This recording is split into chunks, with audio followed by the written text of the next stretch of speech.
The moment Jackson lifted the mysterious woman's veil, his blood turned to ice as he recognized the face of the woman his former boss had hunted relentlessly across 3 territories. His desperate bid at a frontier auction hadn't just purchased a bride, it had made him the primary target of the most dangerous outlaw west of the Mississippi. Before we continue, don't forget to subscribe to the channel, like the video, comment where in the world you're watching from. Let's go. The auction block stood like a gallows under the merciless Montana sun. Jackson Tellerune shifted uncomfortably, the weight of loneliness heavier than the pistol on his hip. 3 years alone on his ranch had hollowed him out, left him desperate for companionship in a way that made his chest ache worse than any bullet wound. He hadn't planned on coming to the bride auction. Such things were for desperate men, he'd always thought. Yet here he stood, hat in hand, watching as women were paraded before the crowd like cattle. Next up, bellowed the auctioneer, mopping sweat from his ruddy face. A fine specimen from back east. Educated, they say. Good breeding stock. He gestured toward the stage. She appeared like a ghost, draped in a white veil that obscured her face completely. Unlike the others, she stood tall, shoulders squared despite the rope binding her wrists. Something in her posture spoke of defiance, of a spirit unbroken by whatever circumstances had led her here. Bidding starts at $50, called the auctioneer. Jackson found his hand rising before his mind had fully decided. 50, he called, voice cracking from disuse. 50 from the gentleman in the back. Do I hear 60? The bidding war that followed was brief but fierce. When Jackson finally won at $120, nearly every cent he had, a murmur rippled through the crowd. Too much for a woman sight unseen, their whispers said. A fool's bargain. Jackson approached the stage as the other men dispersed, disappointed or amused at his expense. The auctioneer thrust a crude bill of sale into his hands and nodded toward the veiled woman. She's yours, mister. No refunds. Up close, Jackson could make out the outline of her face behind the veil. High cheekbones, a strong jawline. She was trembling slightly, though whether from fear or rage he couldn't tell. I'm Jackson Tellerune, he said quietly as he untied her bound wrists. My ranch is about half a day's ride from here. She said nothing but inclined her head slightly in acknowledgement. You can keep the veil on if you want, he continued awkwardly, but I'd like to know your name at least. A long pause stretched between them before she spoke, her voice surprisingly clear and cultured. Elizabeth, she said finally. You may call me Elizabeth. The ride back to the ranch was silent. Jackson made no attempts at conversation after his initial questions were met with one-word answers or silence. The woman Elizabeth rode side saddle with surprising skill, keeping pace with him effortlessly despite her heavy skirts. It was nearly dusk when they crested the final hill. Below them, Jackson's ranch spread out in the valley, modest but well-kept, with a sturdy cabin, a small barn, and grazing land stretching to the foothills. Not much, he said, suddenly self-conscious, but it's peaceful here. Elizabeth stared down at the ranch, still hidden behind her veil. Peaceful sounds, acceptable. Inside the cabin, Jackson lit the lantern that hung from the central beam, casting the room in a warm amber glow. The interior was spare but clean, a table with 2 chairs, a cook stove, shelves lined with books that surprised most visitors, and a single bed in the corner separated from the main room by a patchwork curtain. I'll sleep in the barn, he said quickly, seeing her gaze fall on the bed, until I can build proper accommodation. For the first time, Elizabeth seemed to relax slightly. She reached up and slowly removed her veil. Jackson tried not to stare, but failed. She was beautiful in a way that made his heart stutter. Dark hair falling in waves past her shoulders, eyes the color of storm clouds, and a face that belonged in the fine oil paintings he'd seen in Denver. But it was the scar that caught his attention most. A thin white line that ran from her right temple down to her jaw, barely missing her eye. Now you've seen me, she said, a challenge in her voice. Do you wish to return me for a refund? Jackson shook his head. No, I told you, no expectation. You're not. Then what am I, Mr. Tellerune? Because according to that paper in your pocket, you purchased me like a mare at a horse sale. He winced at the accuracy of her assessment. A companion, I hope. Maybe in time. A friend. Maybe more if ... single quotes he trailed off, embarrassed by his own presumption. But mostly I needed help with the ranch. It's too much for one person. You'll have your own space, your own wages. If you want to leave after a year, I'll give you the means to do so. Elizabeth studied him, suspicion evident in her narrowed eyes. Most men would not be so ... accommodating. I'm not most men. Something shifted in her expression. Not trust. Not yet, but perhaps the possibility of it. Very well, Mr. Tellerune. I accept your terms. The days that followed settled into an uneasy routine. Elizabeth proved capable around the ranch, cooking meals that made Jackson realize how poorly he'd been feeding himself, keeping the cabin tidier than he ever had. She avoided speaking of her past, deflecting his gentle questions with skill. At night, true to his word, Jackson slept in the barn, returning to the cabin only when she had already risen and begun the day's work. On the 5th night, a storm blew in from the mountains, rattling the cabin windows with its fury. Jackson had just settled into his makeshift bed in the barn when the door flew open. Elizabeth stood there, lantern in hand, rain plastering her nightgown to her skin. "There's a leak," she shouted over the wind, above the bed. Together they salvaged what they could, moving the soaked bedding before the ceiling gave way entirely, sending a cascade of water into the cabin. By the time they'd placed buckets to catch the worst of it, They were both drenched and shivering. "You'll catch your death," Jackson said, reaching for the blanket he kept in the barn. He wrapped it around her shoulders, careful not to touch her. "Thank you," she murmured, pulling it tight. In the lantern light, with her hair wet and her guard down, she looked younger, vulnerable in a way she never allowed during daylight hours. "I should fix that roof tomorrow," he said, to fill the silence. "You should." A smile ghosted across her lips.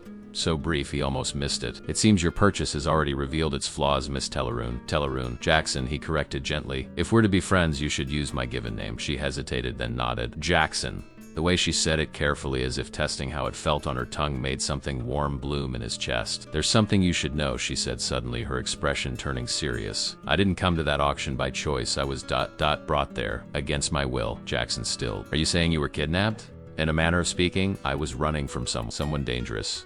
They found me, drugged me, and brought me to that auction as a way to dispose of me, I suppose. Or perhaps as a final humiliation. Who would do such a thing?" Elizabeth's eyes flicked toward the wall, where Jackson had pinned various notices, including a worn wanted poster he'd taken from town months ago. A chill ran through him as understanding dawned. "You know him," she whispered, watching his face intently. "The man I'm running from, don't you?" Before Jackson could respond, a floorboard creaked near the barn entrance. They both turned to see a shadow move across the doorway, then disappear into the storm. "We're not alone," Jackson said, reaching for his gun. "Stay here." But Elizabeth's fingers closed around his wrist, surprisingly strong. "No," she said, fear evident in her voice for the first time since he'd met her. "If it's him, he won't come alone. We need to leave now." The storm howled outside, promising a miserable journey, but the terror in Elizabeth's eyes told Jackson everything he needed to know. Whatever danger pursued them now, was far worse than any storm. They fled into the storm's fury, two shadows against the churning darkness. Jackson saddled the horses with practiced efficiency, while Elizabeth gathered what few provisions she could salvage from the cabin. The rain lashed at them mercilessly, turning the ground to treacherous mud that sucked at their boots with each step. "We'll head for the old mining cabin," Jackson shouted over the wind's howl. "It's in the foothills, about 3 hours hard ride. Not comfortable, but secure." Elizabeth nodded, her face pale in a flash of lightning as she mounted her horse. The veiled woman from the auction block was gone, replaced by someone with steel in her spine and calculation in her eyes. She'd changed into men's clothing. Jackson's spare shirt and trousers, cinched tight with a leather belt, and had braided her hair tightly against her head. They rode hard through the deluge, the horses struggling against the wind. Jackson led them off the main trail and into the dense pine forest, where the canopy provided some shelter from the worst of the rain. His mind raced faster than their horses. The wanted poster, the shadow at the barn door, the fear in Elizabeth's eyes. "It's Hank Blackwood, isn't it?" he finally called to her as they paused to let the horses rest beneath the shelter of a massive pine. "The man you're running from?" Elizabeth's hand went instinctively to the scar on her face. "You know him." It wasn't a question. "Every man in 3 territories knows Blackwood," Jackson replied grimly. "But yes, I know him better than most. Once rode with his gang years back." Before ... single quotes he trailed off, the old shame rising like bile in his throat. "Before what?" Jackson's jaw tight. "Before I saw what kind of man he truly was. The things he did to people who crossed him." His eyes found hers in the darkness. "What did he do to you?" A crack of thunder swallowed her initial response. When she spoke again, her voice was hollow. "I was a school teacher in Silver Creek. Blackwood came through town last spring, decided he wanted me. When I refused him, he ... Fringle quotes, her fingers traced the scar. This was his first message. The second was burning down my schoolhouse with all my belongings inside. The third was meant to be my death." Jackson cursed under his breath. "And instead, his men took you to that auction. Fitting punishment," he thought. "From respected teacher to ... single quotes." She couldn't finish the sentence. "I didn't know who bought me until I saw your face in the lamplight back at the cabin. You were in that poster, standing behind Black. Younger, but unmistakably you." "I left his gang 7 years ago," Jackson said quietly. "Changed my name from Telleroon to Telleroon, bought land far from his territory. Thought I'd buried that life for good, yet you kept his wanted poster, to remind myself of what I was, what I could become again if I wasn't careful." He looked away. "I never expected him to find me here." "He hasn't," Elizabeth said. "Not yet. His men have, though. They've been tracking me since the auction. I saw one in town when we passed through, watching us from the saloon window." Jackson's hand instinctively moved to his holster. "Why didn't you say something?" "Because I didn't trust you," she replied simply, "and I still don't know if I should." The rain had lessened somewhat, allowing them to push on through the forest. The terrain grew steeper as they approached the foothills, forcing them to dismount and lead the horses up the rocky path. Neither spoke, both alert for any sound that might betray pursuit. The storm was both blessing and curse. It covered their tracks but slowed their progress to a grueling crawl. Near midnight, the abandoned mining cabin appeared through the trees like a mirage, a squat, weathered structure nestled against the mountainside. Jackson approached cautiously, pistol drawn, while Elizabeth held the horses. The cabin door hung crookedly on rusted hinges, but the interior was dry and empty, save for a few mice that scurried into corners at their intrusion. "It's not much," Jackson said as he lit the lantern he'd brought. but it'll keep us alive. The cabin was little more than a single room with a stone fireplace, a rough-hewn table, and a narrow cot pushed against the far wall. The roof leaked in one corner, but compared to the tempest outside, it was sanctuary. Elizabeth set about making a fire while Jackson tended to the horses, securing them in the small lean-to attached to the cabin's side. By the time he returned, she had coaxed flames from the damp kindling, casting the cabin in flickering orange light. "You're good at that," he observed, shrugging off his sodden coat. "My father was a forest ranger in Colorado," she replied, feeding another stick to the hungry flames. "He taught me how to survive." A ghost of a smile crossed her lips. He would be horrified to know his educated daughter ended up here on the run with a former outlaw, former being the operative word, Jackson said, settling across from her by the fire. He pulled a flask from his saddlebag and offered it to her. "Not much, but it'll warm you." She hesitated, then accepted, taking a small sip that still made her eyes water. "I need to know exactly what I'm dealing with, Mr. Teleroon Jackson. How dangerous is Blackwood, truly?" Jackson stared into the flames, memories surfacing like dark things from deep water. He started as a highway robber, graduated to bank jobs,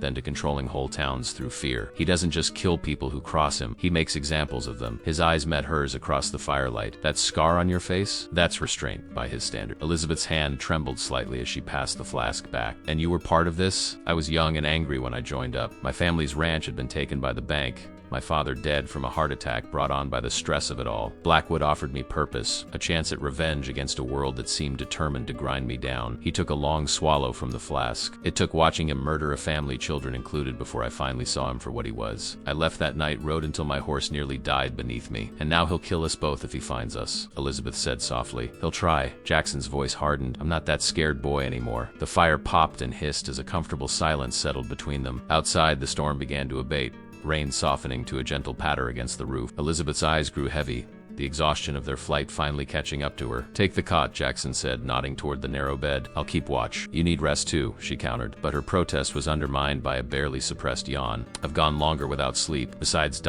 single quotes." He checked his pistol methodically, ensuring it was loaded and ready. "I don't think I could sleep anyway." Elizabeth studied him for a long moment, then nodded. As she settled onto the cot, pulling a threadbare blanket around her shoulders, she said quietly, "I still don't know if I should trust you, Jackson Teleroon, but I'm glad you were the one who bought me at that auction." Before he could respond, her eyes had closed, her breathing slowing to the rhythm of sleep. Jackson watched her for a moment, the firelight playing across her features, softening the hardness that had settled there. The scar on her face seemed less stark in this light, a mark of survival rather than victimhood. He moved to the window, pushing aside the tattered curtain to peer into the darkness. The rain had stopped completely now, stars beginning to peek through breaks in the clouds. Somewhere out there, Blackwood's men were searching, and if Jackson knew his former boss, Blackwood himself wouldn't be far behind. The lantern cast his shadow long against the cabin wall as he settled in for his vigil, gun in hand, eyes on the tree line. For the first time in years, Jackson Teleroon had something worth protecting, something worth fighting for. And that made him more dangerous than Blackwood could possibly imagine. Dawn broke with reluctant fingers of light stretching across the foothills. Jackson hadn't moved from his position by the window, vigilance etched into the lines of his face. His body ached from the long night, but his mind remained sharp, cataloging every sound, every shadow that might signal danger. Elizabeth stirred on the cot, her eyes opening instantly to full alertness, the habit of someone accustomed to danger. For a moment, confusion clouded her features before recognition settled in. "You didn't wake me for my watch," she said, her voice husky with sleep. Jackson shrugged. "You needed the rest?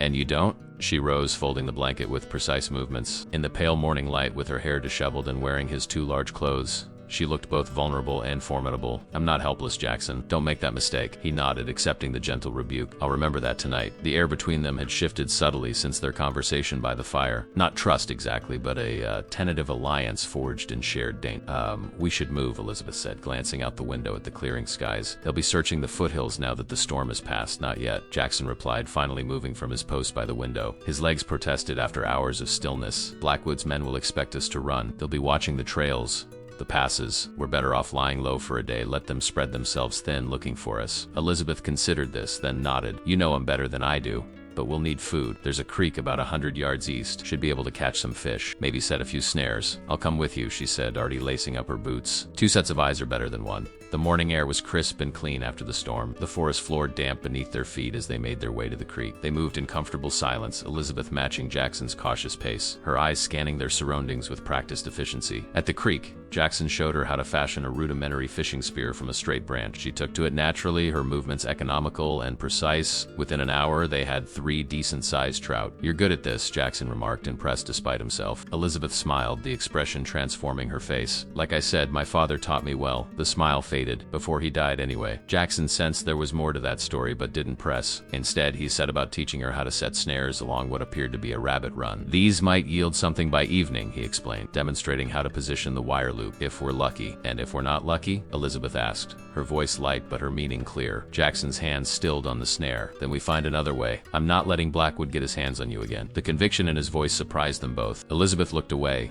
busying herself with examining a nearby snare he'd already set. "Why do you care what happens to me?"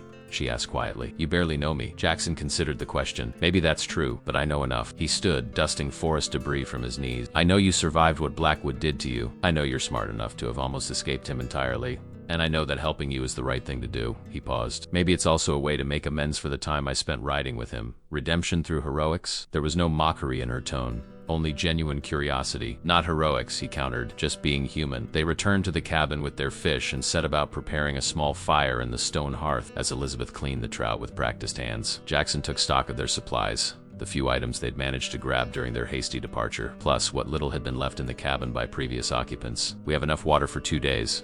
He reported. "Ammunition for my pistol and rifle is limited, 20 rounds total. Food's going to be the biggest concern if we stay longer than planned. We could try to reach the next town," Elizabeth suggested. "Marshall's Crossing is only a day's ride south." Jackson shook his head. "Too risky. Blackwood has connections all over the territory. If we show our faces in any town right now, word will get back to him within hours." "Then what's your plan?" She impaled a trout on a sharpened stick and positioned it over the fire. "We can't hide in these mountains forever." "No," he agreed, "but we can hide long enough to let Blackwood think we've fled the territory. Make him look elsewhere. Then, when his men have moved on, we head north. I have a friend in Montana who owns a cattle operation. He'd give us work, ask no questions." "Us?" Elizabeth looked up sharply. "You're planning a future that includes both of us?" Jackson met her gaze steadily. "Unless you had other ideas." A complicated emotion flickered across her face. "I hadn't thought beyond survival." "That's fair." He helped position the remaining fish over the flame. "But when this is over, you'll need somewhere to go. Somewhere Blackwood can't find you." Elizabeth was silent for a long moment, watching the fish begin to sizzle over the flames. "Before all this, I had dreams of opening my own school someday. Somewhere quiet, respectable. The kind of place where a woman could build a life on her own terms." She gave a rueful smile. "Feels like someone else's life now." "It doesn't have to be," Jackson said. "Dreams can wait. They don't expire." She studied him with those storm gray eyes. "Is that what you did? Put your dreams on hold?" "Something like that." Sigil quotes, prodded the fire with a stick, sending sparks dancing up the chimney. "After I left Blackwood's gang, I wandered for a while.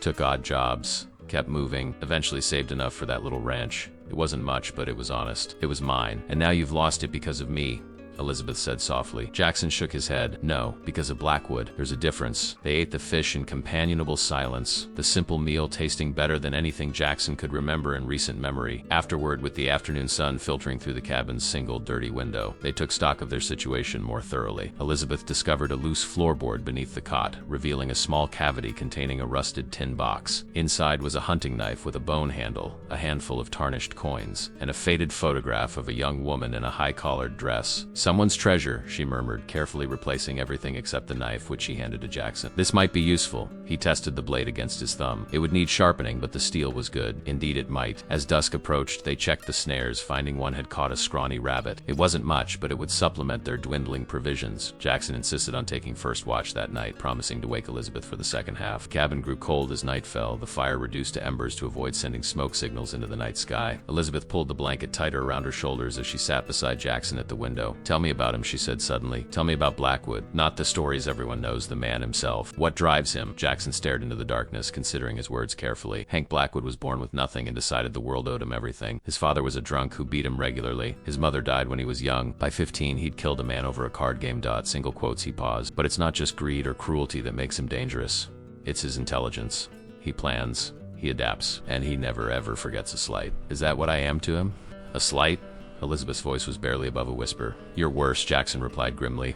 You're the one who got away, the one who said no. In Blackwood's world, that makes you a challenge to his power, and he can't let that stand. Elizabeth's hand found his in the darkness, her fingers cool against his skin. It wasn't a romantic gesture, but one of solidarity, two people united against a common enemy. Then we'll just have to disappoint him, she said, of steel in her voice. Outside, an owl hooted once, then fell silent. The night pressed close around the cabin, full of secrets and whispered threats, but for the moment at least they were safe. Tomorrow would bring its own challenges. Jackson squeezed her hand once, then released it. Get some rest. I'll wake you at midnight. And this time Elizabeth didn't argue. She retreated to the cot, but instead of lying down, she sat with her back against the wall, knees drawn up to her chest. Jackson, she said quietly, thank you for not being the man I feared you might be. He offered a small, sad smile in return. I'm trying not to be. 3 days passed in the relative safety of the mining cabin. Jackson and Elizabeth fell into an easy, rhythm-checking snares at dawn, foraging for edible plants in the afternoons, taking turns at watch through the night. They spoke little during these tasks, communicating instead through glances and gestures, a language of survival that required no word. It was during the quiet evenings by the fire that they truly began to know one another. Elizabeth told him of her childhood in Colorado,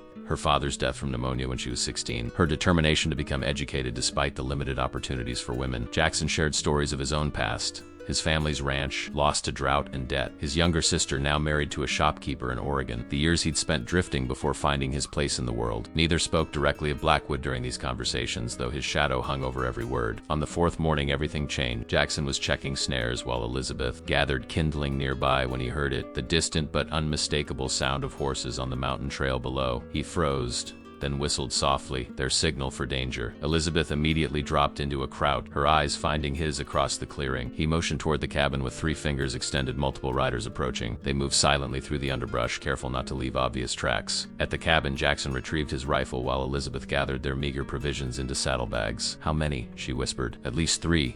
Maybe more, he replied, peering through a crack in the shutters. Coming up the main trail. Blackwood's men? Most likely. Regular travelers wouldn't come this way, trail's too rough for wagons. And there's nothing up here worth the journey. Elizabeth's hands stilled on the saddlebag. Do we run or fight? It was a question Jackson had been asking himself since hearing the horses. Running meant exposure on open trails where they could be easily tracked and overtaken. Fighting meant being outnumbered, possibly against men who knew these mountains as well as he did. We need to know what we're dealing with first, he decided. I'm gonna get a better look. You stay here. Be ready to move fast if necessary. Before she could protest, he slipped out the back door and disappeared into the trees. The forest provided good cover as Jackson made his way to a rocky outcropping that overlooked the trail. Lying flat on his stomach, rifle beside him, he watched as 4 riders came into view. His breath caught in his throat. He recognized 2 of them immediately. Silas Morrow, Blackwood's second-in-command, and Jed Fletcher, a tracker known for his brutality. The other 2 were younger, hired guns Jackson didn't know. They rode slowly, carefully scanning the terrain. Fletcher occasionally dismounted to examine the ground, looking for tracks. They were less than half a mile from the cabin and closing. Jackson retreated, making his way back through the forest as quietly as possible. When he reached the cabin, Elizabeth was waiting, tension evident in every line of her body. 4 men, he reported in a hushed voice. 2 of Blackwood's lieutenants. 2 hired guns. They're tracking us and they're good. How close? Too close. We need to move now. They saddled the horses quickly, keeping them inside the lean-to to muffle any sounds. Jackson considered their options. None of them good. There's a deer trail that leads up to the ridge, he said finally. It's steep,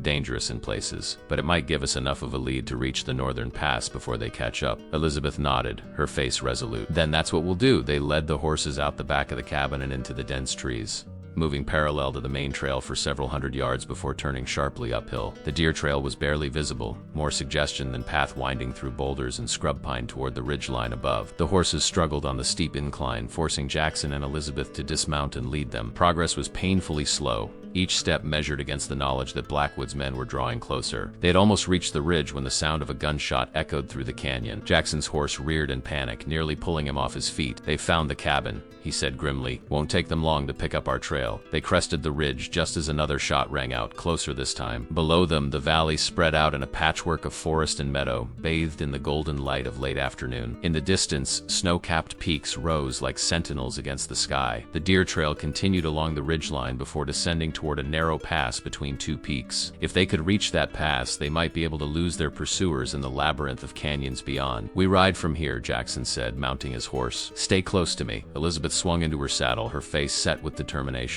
I'm right behind you. They rode hard along the ridge, exposed now against the skyline, but with no choice but to push forward. The trail narrowed in places to little more than a ledge with a sheer drop to one side. Jackson's horse, A seasoned mountain mount navigated the treacherous path with sure-footed confidence. Elizabeth's mare followed, picking her way carefully across loose shale and jutting rock. They had covered perhaps a mile when Jackson heard the riders behind them. Glancing back, he saw two figures on horseback silhouetted against the sky, still distant but gaining ground. "They've split up," he called to Elizabeth. "Two following us, two probably circling around to cut us off at the pass. What do we do?" Jackson scanned the terrain ahead. The trail descended sharply before leveling out at a small plateau, where a cluster of massive boulders offered potential cover. "We make a stand," he decided. "Those rocks, we can hold them off there." They urged their tired horses down the steep trail to the plateau, reaching the boulders just as the sun began to dip behind the western peaks. The natural formation created a rough semicircle of stone, with one side backed against the mountain face defensive, with clear lines of sight in the direction their pursuers would come from. Jackson helped Elizabeth unsaddle the horses and secure them in a protected alcove among the rocks. Then he positioned himself at the highest point, rifle ready, while Elizabeth kept watch on the trail behind. "If this goes badly," he said quietly, checking his ammunition one last time, "there's a narrow canyon about 2 miles beyond the pass. Follows a creek down to the valley. You could make it on your own." Elizabeth turned to look at him, her expression fierce. "I'm not leaving you behind, Jackson. We both make it out, or neither of us does." Before he could respond, she held up a hand for silence. The sound of hoofbeats echoed from the trail below, growing louder by the second. "They're coming," she whispered, drawing the revolver Jackson had given her on their first day at the cabin. She checked the chambers with practiced ease and other skill her father had taught her. The sun sank lower, casting long shadows across the plateau. In the fading light, Jackson could make out two riders approaching cautiously, rifles at the ready. Silas Morrow and one of the young gunmen. "They know we're here," he murmured.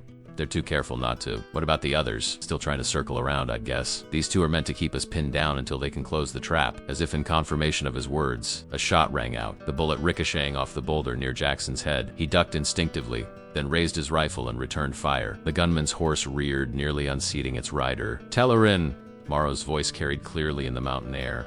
"I know that's you. Blackwood wants the woman. Give her up and you might live." Jackson exchanged a glance with Elizabeth. Her knuckles were white around the grip of her revolver, but her eyes were steady. "Go to hell, Silas," Jackson shouted back. A barrage of gunfire answered him, bullets pinging off stone as Jackson and Elizabeth pressed themselves against the boulders. When the shooting paused, Jackson risked a quick look over the edge. Morrow and his companion had taken cover behind a fallen log about 100 yards away. "They're trying to keep us occupied," Elizabeth said quietly. The other two could be anywhere by now, as darkness fell completely. The standoff continued, occasional shots exchanged, neither side gaining advantage. Jackson knew they were in a race against time. Once all four of Blackwood's men converged on their position, their chances of escape would dwindle to nothing. Night fell completely over the mountain, bringing with it a bone-deep chill that seeped through clothing and skin. The moon, nearly full, cast an eerie silver light across the plateau, transforming the landscape into a world of stark shadows and ghostly illumination. Jackson and Elizabeth remained huddled among the boulders, sharing a blanket against the cold. They had stopped exchanging fire with Morrow and his companion an hour ago, conserving ammunition and waiting. The silence that settled over the plateau was almost worse than the gunfire tense, expectant,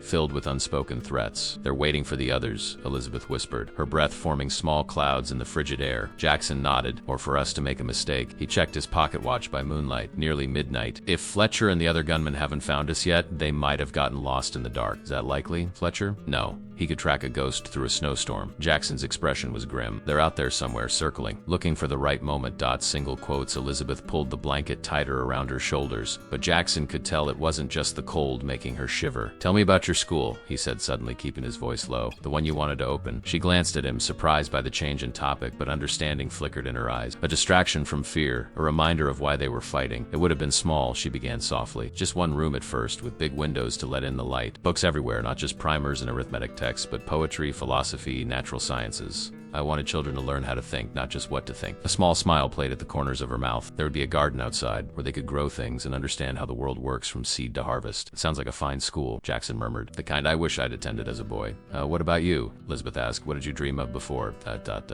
Before everything." Jackson was silent for a long moment, his eyes scanning the perimeter of their rocky shelter. "Had a dream once of a horse ranch," he finally said. "Not just any horses. The best. Breeding stock that would make even wealthy Easterners take notice. My father started that dream but never lived to see it through. Is that why you bought your land? To continue what he began?" "Partly." Jackson shifted, easing the cramping in his legs. "Mostly it was about proving I could be something other than what Blackwood made." A sudden noise, the faint clink of metal against stone, brought their conversation to an abrupt halt. Jackson motioned for Elizabeth to stay down, then carefully raised his head above the boulder's edge. In the moonlight, he could make out a shadow moving among the rocks about 50 yards to their right. Too close for comfort. One of Fletcher's men had managed to flank them while they talked. Jackson slid back down beside Elizabeth. "We've got company," he breathed into her ear. One man coming up from the south side, her hand tightened on her revolver. What's the plan? I'll circle behind, try to take him by surprise. You stay here, keep watch for the others. Before he could move, Elizabeth grabbed his arm. That's exactly what they want, to separate us. We should stay together. Single quotes. Jackson hesitated. She was right, of course, but their options were dwindling by the second. If Fletcher's men surrounded them completely, they'd have no chance at all.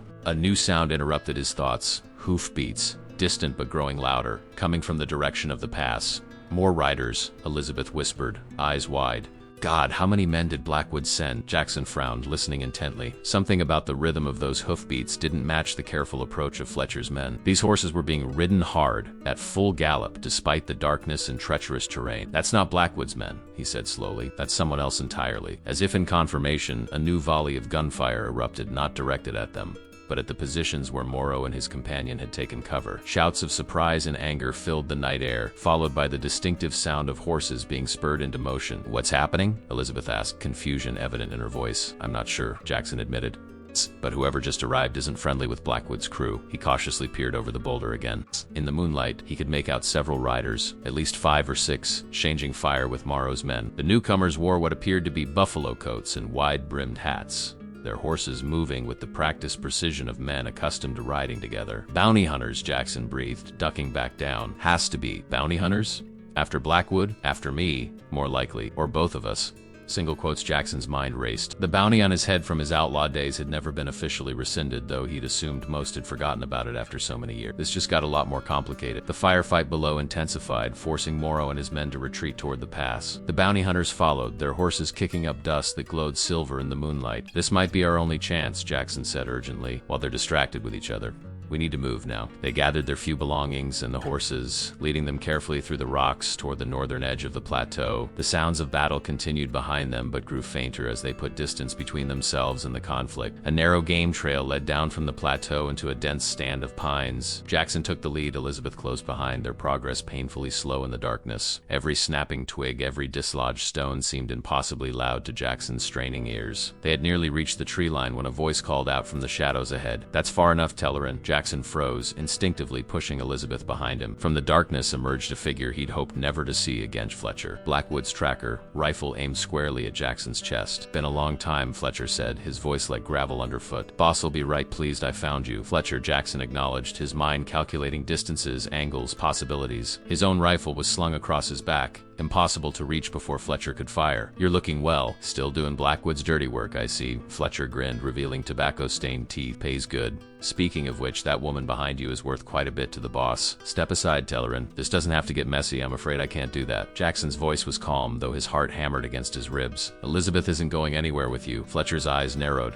She's bewitched you, has she? Just like she tried with the boss before she cut him and ran. Elizabeth tensed behind Jackson. That's a lie, she hissed. He tried to force himself on me. The cut was self-defense. Don't matter to me either way. Fletcher shrugged. Last chance, Tellerin. Step aside or I put a bullet in you and take her anyway. Time seemed to slow. Jackson was acutely aware of Elizabeth's breathing behind him, the weight of his useless rifle across his back, the moonlight glinting off Fletcher's gun barrel. Whatever happened next would happen fast. You always were a poor shot, Jed, Jackson said conversationally, taking half a step forward. Even at this range, I'm betting you miss your first shot. Fletcher's finger tightened on the trigger. Let's find out. The shot that rang out wasn't from Fletcher's rifle. Elizabeth, who had drawn her revolver while partially concealed behind Jackson, fired with deadly accuracy. Fletcher staggered backwards, surprise etched on his face as he looked down at the spreading stain on his chest. His rifle discharged harmlessly into the ground as he fell. You were right, Elizabeth said, her voice surprisingly steady as she lowered the smoking revolver. He missed. Jackson stared at her in amazement. Where did you learn to shoot like that? A grim smile touched her lips. I told you my father taught me to survive. He didn't just mean fishing and making fires. They approached Fletcher cautiously. The tracker lay motionless, eyes staring sightlessly at the star-filled sky above. Jackson checked for a pulse. Finding none. We need to move, he said, taking the dead man's rifle and ammunition. That shot will bring the others. As if to confirm his words, shouts echoed from the direction of the plateau. The bounty hunters, having apparently dealt with Morrow's men, were now heading their way. They mounted quickly, spurring their horses down the game trail into the dense forest below. The trees closed around them like protective arms, swallowing them into shadow as the voices behind grew more distant. They rode through the night, following streams to mask their trail, pushing themselves and their horses to the limits of endurance. By dawn, they had put miles between themselves and their pursuers, emerging from the forest into a narrow valley Jackson didn't recognize. "We need to rest the horses," Elizabeth said, noting how their mounts' heads hung low with exhaustion. Jackson nodded, guiding them toward a small copse of trees near a bubbling creek. As they dismounted, Elizabeth suddenly swayed on her feet. Jackson caught her arm, steadying her. "You're hurt,"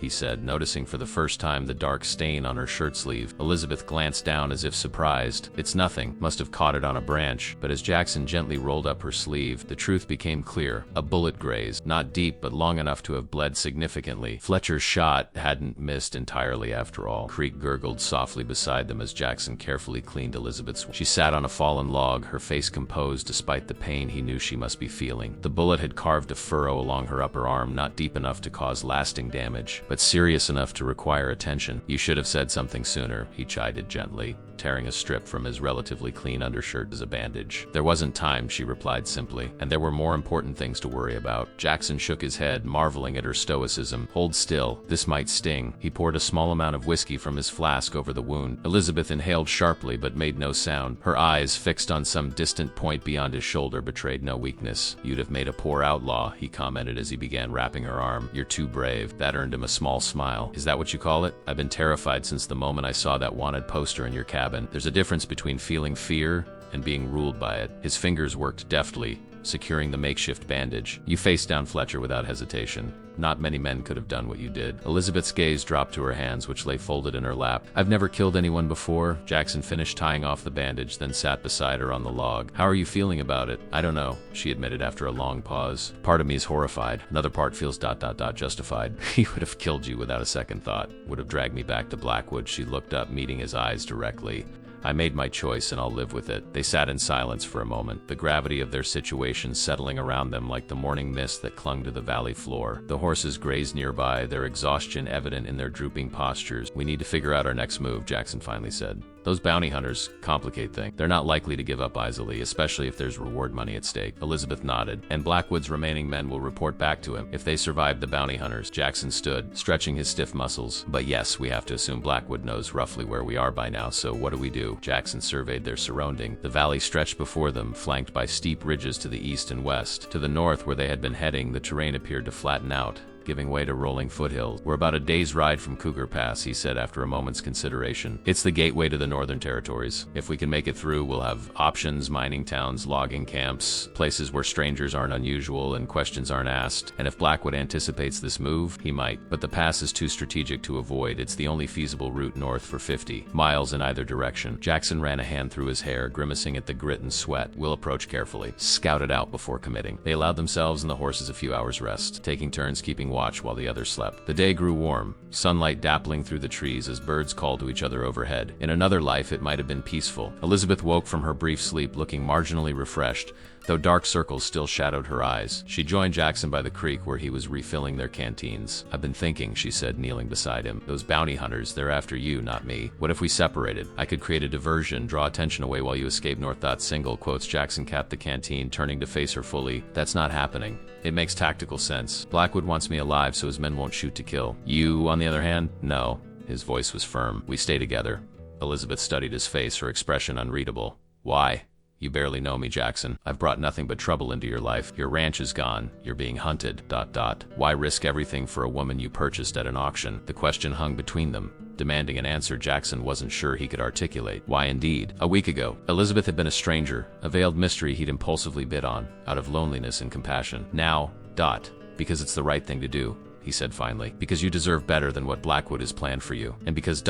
single quotes." He hesitated, unused to voicing such thoughts. "Because when I'm with you, I remember the man I wanted to be before life turned me into someone else." Elizabeth's eyes widened slightly, her composure faltering for the first time since he'd known her. She reached out, her fingers lightly touching the back of his hand. "Thank you," she said simply. The moment stretched between them, fragile and charged with unspoken possibilities. Then, as if by mutual agreement, they both withdrew, returning to the practical matters at hand. They broke camp shortly after midday, heading north toward Cougar Pass. The terrain grew increasingly challenging, rocky outcroppings, giving way to steep slopes covered in loose shale. Their progress was slow, every step carefully calculated to avoid leaving obvious tracks. As the sun began its westward descent, they reached a vantage point that offered a clear view of the pass ahead. Jackson dismounted, retrieving a small brass spyglass from his saddlebag. He surveyed the landscape methodically, focusing on the narrow defile that marked the entrance to the pass. "See anything?"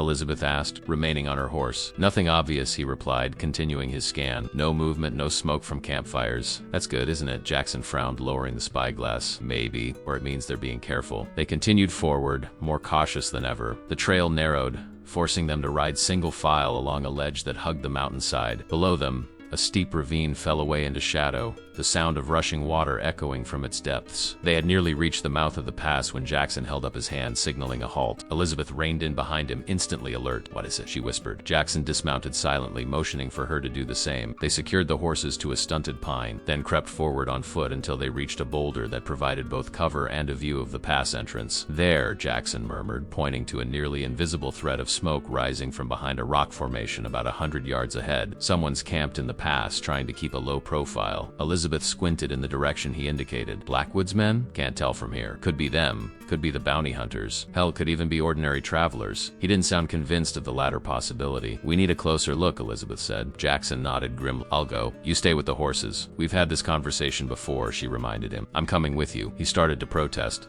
then stopped, recognizing the determination in her eyes. "Fine, but stay low and follow my lead." They made their way forward, using the natural contours of the land for cover. The smell of coffee reached them before they saw the camp's small fire, carefully banked to minimize smoke. 3 figures huddled around it. Jackson and Elizabeth lay belly down behind a fallen log, straining to hear the conversation drifting up from below. "Should have been here by now," one man was saying, his voice carrying on the still air. "You know the boss," another replied. "He does things his own way, his own time." Elizabeth's hand found Jackson's arm, her fingers digging into his sleeve. "That's Silas Morrow," she breathed. "He survived the bounty hunters." Jackson nodded, his expression grim. If Morrow was here, alive, it meant Blackwood had been informed of their location, and the mention of the boss suggested something worse. Blackwood himself was coming. "We need to find another way," he whispered. "The pass is blocked." They retreated carefully, making their way back to where they'd left the horses. Elizabeth's face was pale, her wounded arm held stiffly at her side. "Blackwood is coming personally," she said once they were safely out of earshot. "It means he's more obsessed than I thought. Most men would have given up by now." "Hank Blackwood isn't most men," Jackson replied grimly. "Once he fixates on something or someone, he doesn't let go. What do we do if we can't go north?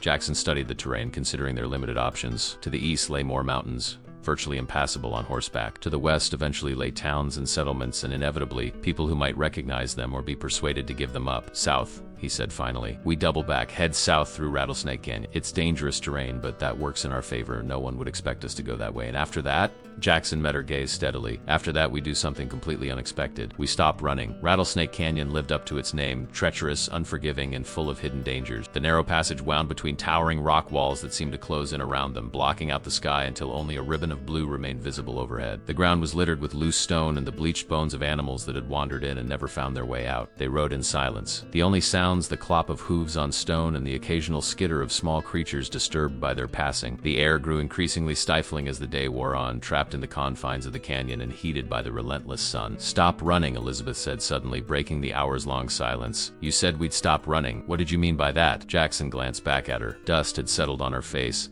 highlighting the fine lines around her eyes, lines that hadn't been there a week ago. "Blackwood expects us to keep moving north. He's positioned his men accordingly, including himself. What he doesn't expect is for us to circle back and confront him directly." Elizabeth's eyes widened. "Confront him? Are you insane?" "Possibly," Jackson admitted. "But consider this, while Blackwood is hunting us, who's watching his back?" Understanding dawned on her face. "You want to go after him while he's focused on finding us, not just go after him. I want to end this once and for all." Jackson's voice hardened. "As long as Blackwood lives, neither of us will ever be truly free. He'll hunt you to the ends of the earth and me along with you. So your plan is ... What? Assassination?" Jackson shook his head. "Justice. Blackwood has a bounty on his head in 3 territories. If we can capture him alive, deliver him to the proper authorities. And how exactly do we capture one of the most dangerous men in the West?" Elizabeth's tone was skeptical, but Jackson could hear the undercurrent of hope beneath her words. "We use what he wants most against him." Jackson met her gaze steadily. "We use you as bait." Elizabeth fell silent, processing his words. They continued through the canyon, the walls gradually widening as they approached its southern end. By late afternoon, they emerged into a broad valley, the mountains they had spent days traversing now a purple silhouette behind them. They made camp that night beside a small stream, sheltered by a grove of cottonwoods. As they sat by the fire, Jackson outlined his plan in greater detail. Elizabeth listened without interruption, her expression growing increasingly troubled. "It's too risky," she said finally, "not just for me, but for you. If anything goes wrong, something always goes wrong," Jackson replied with a hint of grim humor. "The trick is to anticipate it and adapt." Elizabeth poked at the fire with a stick, sending sparks spiraling into the night sky. "And if I refuse to be your bait, then we keep running. North, south, east, west, it doesn't matter. Blackwood will find us eventually." Jackson leaned forward, his face serious in the firelight. "I won't force you, Elizabeth. This has to be your choice." She looked up at him, her eyes reflecting the dancing flame. "Why are you doing? Really? And don't tell me it's just about doing the right thing." Jackson was silent for a long moment. When he finally spoke, his voice was low, almost a whisper. "Because I've spent 7 years trying to outrun the man I was when I rode with Black. 7 years trying to convince myself I could just walk away from the things I did, the person I became." His hands clenched into fists. "But I can't. Not really. Not until I face him. This isn't just about protecting me," Elizabeth said softly. "It's about redemption." "Maybe," Jackson admitted. "Is that so wrong?" "No." She reached across the space between them, her hand covering his. "It's human." They sat like that for a long moment, connected by touch and understanding. Then Elizabeth withdrew her hand, her decision made. "Tell me what I need to do." The town of Bitter Creek had seen better days. Once a thriving mining community, it had dwindled to little more than a wide spot in the road, a single dusty street lined with weathered buildings, most of them empty or repurposed. The saloon, however, still did a brisk business, catering to travelers, local ranchers, and the occasional drifter passing through. Jackson entered first, taking a seat at a corner table with his back to the wall and a clear view of both the front door and the rear exit. He ordered whiskey, then sat nursing it slowly, observing the room's occupants with careful disinterest. The plan was simple, if dangerous. Word would be spread that Elizabeth had been seen in Bitter Creek, a woman matching her description, traveling alone, apparently seeking passage east. The information would filter through the usual channels, eventually reaching Blackwood's ears. When he came to investigate, as Jackson was certain they would be waiting. Elizabeth herself remained hidden in an abandoned cabin on the outskirts of town, safe for the moment, but ready to play her part when the time came. 3 days passed with no sign of Blackwood or his men. Jackson maintained his vigil at the saloon, establishing himself as just another drifter down on his luck. He spoke little, drank less, and listened intently to the conversations swirling around him. On the 4th day, as dusk was settling over the town, the saloon doors swung open to admit 2 men Jackson recognized immediately, the young gunman who had accompanied Morrow at Cougar Pass. They ordered drinks at the bar, their eyes scanning the room with practiced casualness. Jackson hunched lower over his glass, pulling his hat brim down to shadow his face. The men took a table near the door, positioned to observe everyone who entered or left. Scouts, Jackson thought. The vanguard, which meant Blackwood himself wasn't far behind. He finished his drink unhurriedly, then slipped out the back door into the alley behind the saloon. Moving through the gathering darkness, he made his way to the abandoned cabin where Elizabeth waited. She opened the door at his distinctive knock, relief evident on her face. I was beginning to worry. "They're here," he said without preamble. "Blackwood's advance men. He'll be close behind." Elizabeth nodded, her expression resolute. "Then it's time." They had prepared the cabin carefully over the past few days, reinforcing the shutters, positioning furniture to provide cover, establishing clear lines of sight and escape routes. Now they made final adjustments, checking and rechecking their weapons. "Remember," Jackson said as they worked, "the goal is to take Blackwood alive if possible. His bounty doubles that way, and it ensures he faces justice for everything he's done. And if it's not possible?"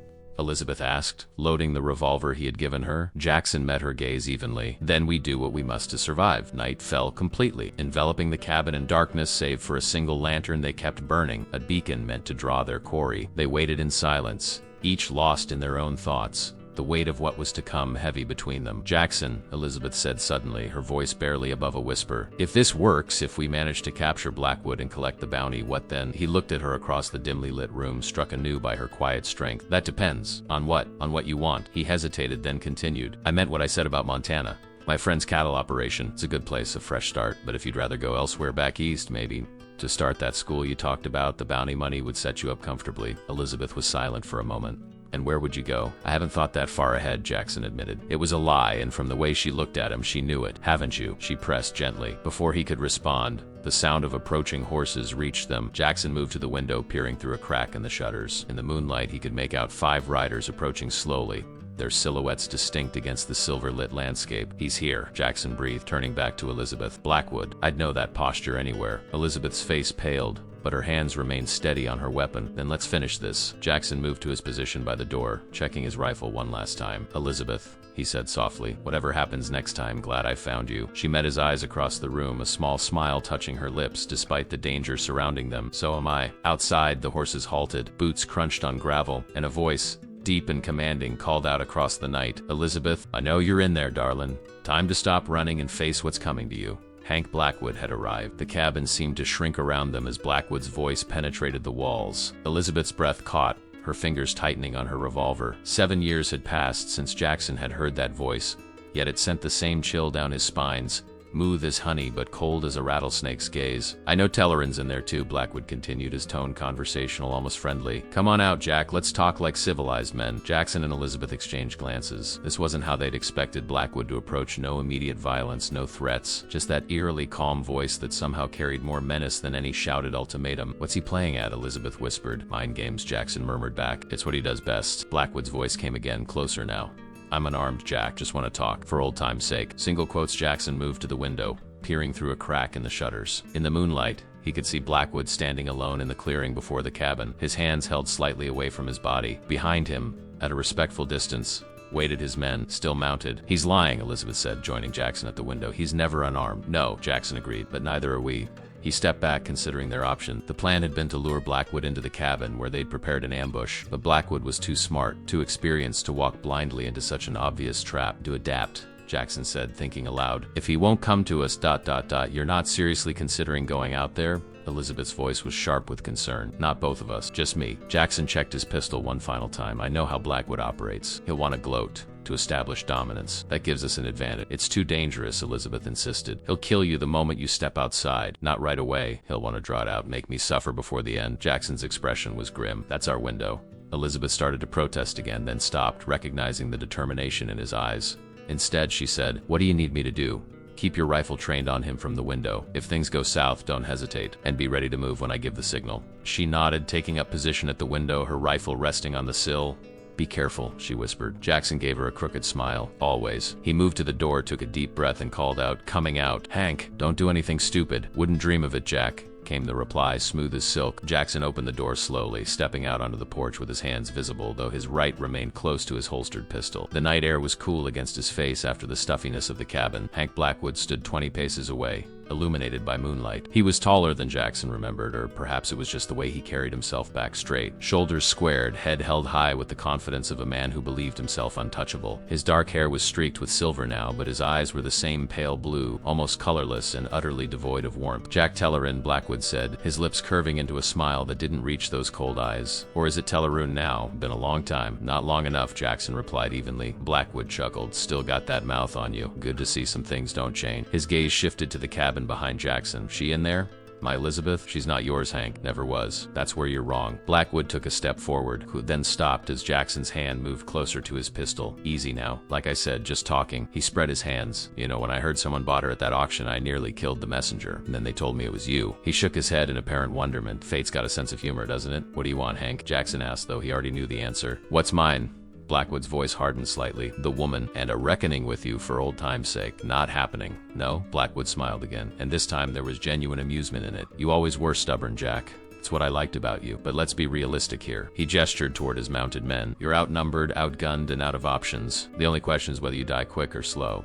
"You seem awfully confident for a man with a bounty on his head in 3 territories," Jackson observed. Blackwood waved a dismissive hand. "Occupational hazard. Besides, there's not a lawman within 100 miles who'd dare try to collect it." "Maybe not a lawman," Jackson agreed. "But I'm not a lawman." Something flickered in Blackwood's eyes. A momentary uncertainty quickly masked. "You think you're going to take me in, Jack? Collect that bounty?" He laughed, but there was a forced quality to it. "You never did have much imagination, and you never did know when to cut your losses," Jackson countered. "The woman's made her choice, Hank. She's not going with you. Walk away while you still can. Single quotes. Blackwood's expression darkened. "Nobody walks away from me. You should know that better than anyone." "I did, and look where it got you." Blackwood gestured at the rundown cabin, at Jackson's dusty clothes. "Living like a ghost, jumping at shadows. That's not freedom, Jack. That's just a slower kind of death." As they spoke, Jackson had been subtly shifting his position, moving to keep Blackwood's attention focused on him and away from the cabin window where he knew Elizabeth was watching. "Rifle ready." "Maybe," Jackson acknowledged, "but it's still better than being you." Anger flashed across Blackwood's face, his composure cracking for the first time. "You don't get to judge me, Jack. Not after what you did." "What I did?" Jackson felt his own anger rising. "You murdered an entire family. Children, Hank. You killed children. They were witnesses," Blackwood said coldly. "It was business. It was butchery." Blackwood's eyes narrowed. "And yet you rode with me for 3 years before finding your conscience. What does that make you?" The question hit Jackson like a physical blow. touching the guilt he'd carried for 7 long years. It makes me someone trying to make amends by stealing what's mine. Blackwood shook his head. That's not redemption, Jack. That's just more theft. She's a person, not a possession, Jackson said, his voice tight with anger. And she chose to leave you. After she cut me. Blackwood touched the scar that ran along his jawline, a scar Elizabeth had given him, Jackson realized. No one does that and lives. It's a matter of principle. Is that what this is about? Your wounded pride? It's about respect. Blackwood snapped. Something you seem to have forgotten. Jackson saw it then, the real reason behind Blackwood's obsessive pursuit. Not desire for Elizabeth, not even anger over her escape. It was about control, about maintaining the fear that kept him in power. If word spread that a woman had defied him and lived, others might find the courage to do the same. Last chance, Hank, Jackson said quietly. Ride away. Forget about her. Forget about me. Single quotes. Blackwood studied him for a long moment, then sighed as if disappointed. You know I can't do that, Jack. Then I guess we're done talking. The tension between them stretched taut as a bowstring. Jackson could feel sweat beating on his forehead despite the cool night air. His hand hovered near his pistol, ready to draw at the slightest provocation. Blackwood's eyes flickered past Jackson to the cabin, then back to his face. A slow smile spread across his features, a smile that sent ice through Jackson's vein. Before we finish this, Blackwood said casually, there's something you should know. What's that? I never come to a gunfight without insurance. Before Jackson could process the meaning behind those words, a muffled cry came from inside the cabin. He whirled around in time to see the back door burst open. Elizabeth struggling in the grip of a man Jackson didn't recognize, one of Blackwood's newer recruits, who must have circled around while they were talking. Elizabeth. Jackson started toward her, only to freeze as the man pressed a knife to her throat. Blackwood called from behind him. Careful now, Jack. Wouldn't want anything unfortunate to happen to our lovely school teacher. Jackson turned back slowly, his mind racing. How had he missed this? He'd been so focused on Blackwood, so certain they had the upper hand. Let her go, Hank, he said, fighting to keep his voice steady. This is between you and me. I'm afraid not. Blackwood nodded to his men, who began dismount. Now why don't you drop that gun before someone gets hurt? Jackson's hand tightened on his pistol. He could draw, might even get a shot off at Blackwood before the others reacted. But Elizabeth. Don't do it, Jackson, Elizabeth called, her voice strained but determined. Don't give up your weapon. The man holding her pressed the knife harder against her throat, drawing a thin line of blood. She didn't flinch. Her eyes locked on Jackson's, conveying a message he couldn't quite decipher. 5 seconds, Jack, Blackwood said, his tone almost bored. Then my man starts cutting, and I guarantee you won't like where he begins. Time seemed to slow as Jackson weighed his impossible options. Elizabeth's eyes remained locked on his, unflinching despite the knife at her throat. Then, almost imperceptibly, she shifted her gaze, a quick flick toward her right hand, which hung at her side, partially concealed by the folds of her skirt. Understanding flashed between them. She wasn't helped. 3 seconds, Jack, Blackwood called, his patience wearing thin. Jackson raised his hand slowly, making a show of surrender. All right, Hank, you win. He began to reach for his pistol with exaggerated care. In that moment, several things happened at once. Elizabeth drove her elbow hard into her captor's ribs, simultaneously reaching for the small derringer hidden in her skirt pocket, the backup weapon Jackson had insisted she carry. As the man's grip loosened in surprise, she twisted away, bringing the tiny gun up and firing point blank into his shoulder. Jackson drew and fired in the same instant, his bullet catching Blackwood's nearest man squarely in the chest. The outlaw crumpled without a sound. Blackwood himself dived for cover behind a water trough as his remaining men scrambled for their weapons. Gunfire erupted from all directions, shattering the night's silence. Elizabeth, inside, Jackson shouted, firing again to provide covering fire as she ran for the cabin door. A bullet whizzed past his ear close enough that he felt its heat. He fired twice more, then followed her, diving through the doorway as splinters flew from the frame. Inside, Elizabeth had already taken position at the window, rifle in hand. 3 men down, she reported tersely, including the one who grabbed me. That leaves Blackwood and 2 others. Jackson nodded, checking his ammunition. They'll try to flank us. Watch the back. No sooner had he spoken than the window on the far wall exploded inward, glass and wood fragments spraying across the floor. Jackson dropped to a crouch, returning fire at the shadowy figure visible through the shattered pane. I've got him, Elizabeth called, her rifle cracking sharply. Outside, a man cried out in pain. Nice shot, Jackson said, genuine admiration in his voice despite their dire situation. My father believed in thorough education, she replied grimly, already reloading. Bullets continued to pepper the cabin, thudding into walls and furniture. Jackson and Elizabeth moved from window to window, firing when targets presented themselves, conserving ammunition when they didn't. The exchange continued for what felt like hours, but was likely only minutes. Then, abruptly, silence fell. Well, what are they doing? Elizabeth whispered, peering cautiously through a crack in the shutters. Jackson's response died in his throat as the unmistakable smell of smoke reached his nostrils. They're burning us out, he said, moving quickly to the rear window. Sure enough, flames were already licking at the dry wood of the cabin's back wall. The roof, Elizabeth gasped, pointing upward where an orange glow had begun to illuminate the ceiling. They exchanged a look, both knowing what this meant. The cabin would become an inferno within minutes. They had to move, and quickly. The horses, Jackson said. They're still in the lean-to. If we can reach them, single quotes. Elizabeth nodded, her face set with determination. I'll create a diversion at the front. You go for the horses. No, Jackson shook his head. Too dangerous. We go together, through the side window. It's our best chance. Before she could argue, the front door burst open, kicked in by one of Blackwood's remaining men. Jackson fired instinctively, the outlaw staggering backward and collapsing in the doorway. Now! Jackson shouted, grabbing Elizabeth's arm and pulling her toward the side window he'd already unlatched. He helped her through first, then followed, landing in a crouch beside her in the narrow space between the cabin and a stand of scrub pine. The fire had spread rapidly, the old wood of the cabin catching like tinder. Flames illuminated the clearing, casting dancing shadows that made it difficult to distinguish movement from light tricks. Somewhere in that chaos, Blackwood waited. Stay low, Jackson whispered, leading the way toward the lean to where their horses were tethered. The animals were agitated, sensing the danger, pulling at their ropes and nickering nervously. They had almost reached the shelter when a bullet kicked up dirt at their feet. Jackson spun, firing blindly toward the source, then pushed Elizabeth the final few yards to safety. Get the horses, he ordered, positioning himself at the edge of the lean, pistol raised. I'll cover you. Elizabeth worked quickly, untying the horses and soothing them with quiet words. Jackson scanned the firelit clearing, looking for any sign of Blackwood or his remaining man. Movement caught his eye. A shadow detaching itself from deeper darkness, moving along the edge of the clearing. Jackson sighted carefully and fired. The shadow stumbled, then collapsed. Last one, Jackson muttered, turning back to Beth. Except for Blackwood himself, she had the horses ready, holding their reins with one hand while the other kept her rifle steady. Where is he? I don't know, Jackson admitted, unease crawling up his spine. Blackwood wouldn't retreat, wouldn't give up. He was out there somewhere, waiting for his moment. The cabin was fully engulfed now, flames shooting skyward, casting the entire clearing in hellish light. The heat was intense even from this distance, making the air shimmer and distort. We need to go, Elizabeth urged, her face streaked with soot and sweat. Now while we still can, single quotes, Jackson nodded reluctantly. Mount up. Stay close to me. They swung into their saddles, the horses prancing nervously beneath them. Jackson took one last look at the burning cabin, then turned his mount toward the trail that led away from Bitter Creek. They had gone, perhaps 20 yards when a figure stepped out from behind a boulder directly in their path. Blackwood stood with legs spread, revolver aimed squarely at Jackson's chest. Leaving so soon, Jack? He called, his voice eerily calm against the background roar of the fire. Without saying goodbye, Jackson reined in sharply, his own weapon coming up.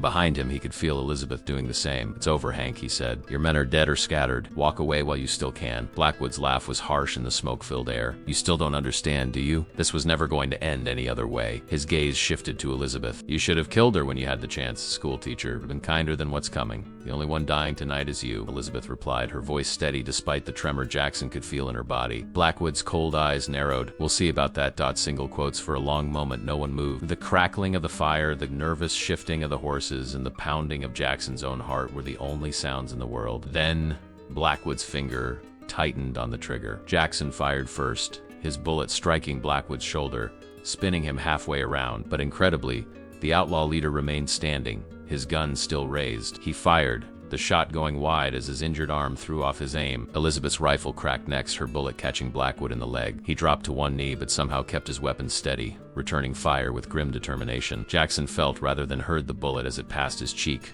close enough to leave a burning trail across his skin. He fired again and again, advancing his horse step by careful step. Blackwood was hit multiple times now, blood darkening his shirt in several places. Yet still he remained upright. Still his gun tracked Jackson's movement. There was something inhuman in his refusal to fall, as if sheer hatred was keeping him alive. You can't kill me, Jack, he rasped, blood bubbling at the corner of his mouth. You never could. Maybe not, Jackson acknowledged, stopping his horse barely 10 feet from where Blackwood knelt. But I can bring you in. Face justice for what you've done. Blackwood's bloody lips twisted in a smile. Justice? There's no such thing. His eyes, those pale, cold eyes, shifted to Elizabeth. She'll never be free of me. Neither will you. In that moment, Jackson saw the truth of it.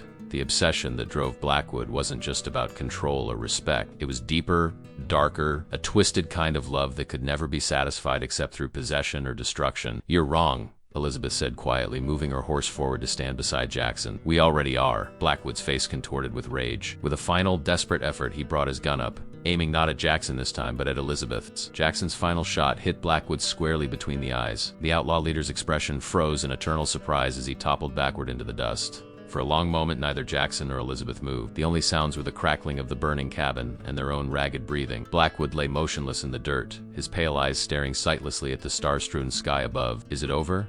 Elizabeth finally whispered, her voice barely audible above the fire's roar. Jackson dismounted slowly, approaching Blackwood's body with caution born of years on the run. He knelt, checking for a pulse he knew wouldn't be there, then relieved the dead man of his weapons. "It's over," he confirmed, looking up at Elizabeth. The firelight played across her face, highlighting the exhaustion etched there, but also a tentative relief, as if she hadn't quite allowed herself to believe this moment would ever come. She dismounted as well, moving to stand beside him. Together they gazed down at the man who had cast such a long shadow over both their lives. "I thought I'd feel something more," she said quietly. "Satisfaction, triumph, even guilt. Perhaps, but I just feel empty," Jackson finished for her. "I know. It's always that way." The flames from the cabin illuminated the clearing like false dawn, turning the night lurid with orange light and dancing shadows. In the distance, they could hear the sounds of Bitter Creek stirring shouts and running footsteps as the townspeople responded to the gunfire and fire. "We should go," Jackson said, touching Elizabeth's elbow gently. "The law will have questions we'd rather not answer." She nodded, but didn't move immediately, her eyes still fixed on Blackwood. "What about the bounty?" Jackson considered this. The reward for Blackwood was substantial enough to start a new life somewhere far from here, but claiming it would mean explaining their connection to him, inviting scrutiny neither of them wanted. Not worth the risk, he decided. Someone will find him, collected eventually. Let them have the glory and the questions that come with it. They mounted their horses again and rode away from the burning cabin, away from Blackwood's body, away from the past that had haunted them for so long. Neither looked back. They rode through the night, following game trails and dry creek beds, avoiding the main roads where news of the shootout would travel quickly. By dawn, they had put significant distance between themselves and Bitter Creek, emerging from a stand of pine into a broad meadow where wildflowers nodded in the early morning breeze. "We should rest," Jackson said,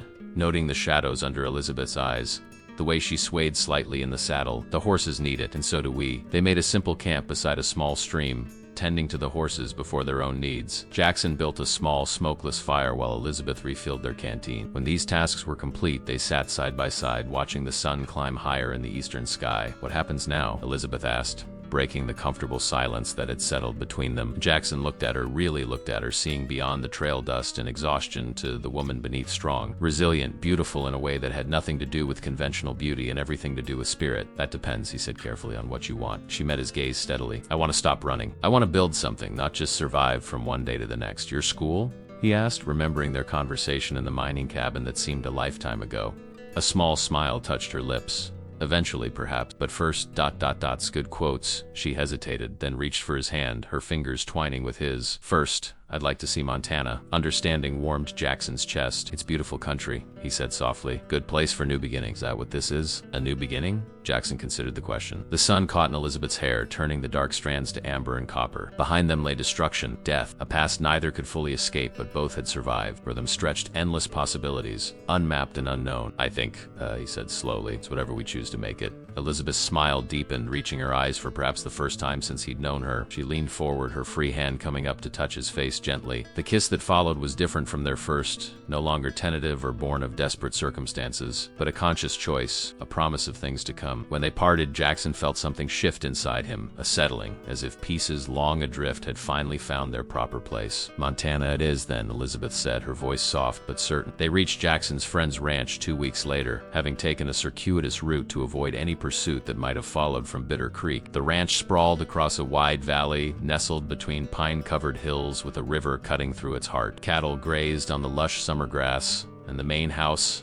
sturdy, weathered, but well-maintained, sat on a rise overlooking it all. Thomas Welland, Jackson's old friend, welcomed them with few questions and genuine warmth. A big man with a bigger laugh, he offered them work in a small cabin on the property's edge without hesitation. "Been needing good help around here," he told Jackson, clapping him on the shoulder, "and the missus will be pleased to have another woman to talk to. Gets lonely for her, especially in winter." Elizabeth took to ranch life with the same quiet determination she'd shown throughout their journey. She helped in the main house, worked alongside Jackson when extra hands were needed with the cattle, and in the evenings tutored Welland's children and several from neighboring ranches. The small cabin became a home under her touch, simple curtains at the windows, wildflowers and mason jars, books stacked on rough-hewn shelves Jackson built in his spare time. They married that autumn, a quiet ceremony with the Wellands as witnesses, held beside the river as the cottonwoods shed their gold around. Winter came, harsh and beautiful, blanketing the valley in pristine white. On the coldest nights, they sat before their hearth, sharing stories neither had been ready to tell before, of childhood dreams, of losses endured, hopes still harbored. It was on such a night, with snow falling silently outside and the fire casting warm light across the cabin's interior, that Elizabeth finally spoke of what had been growing inside her for several weeks. "I think," she said, her hand resting lightly on her still flat stomach, "we're going to need a bigger cabin by spring." Jackson's heart seemed to stop,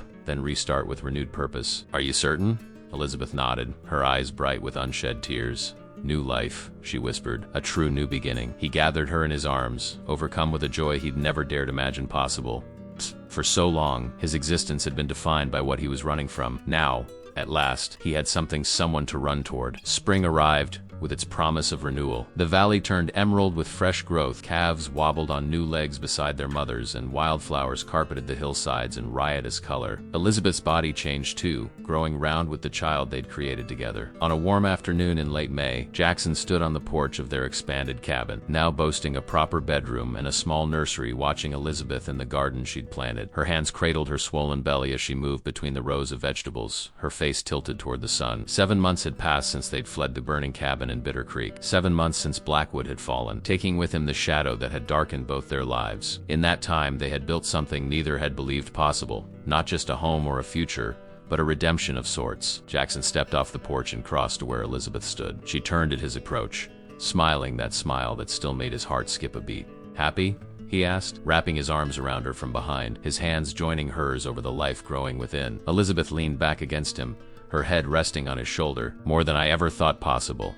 Above them, an eagle soared on thermal currents, free and wild against the endless Montana sky. Below, in the valley where they had found sanctuary, their future waited to unfold, day by day, season by season, one choice at a time. The desperate cowboy who had bought a veiled woman at auction had found far more than he'd bargained for, and the woman running from his enemy had found not just safety, but home. Sometimes, Jackson reflected as he held his wife in the golden afternoon light, the most unexpected beginnings led to the most beautiful journey, and theirs was only just beginning.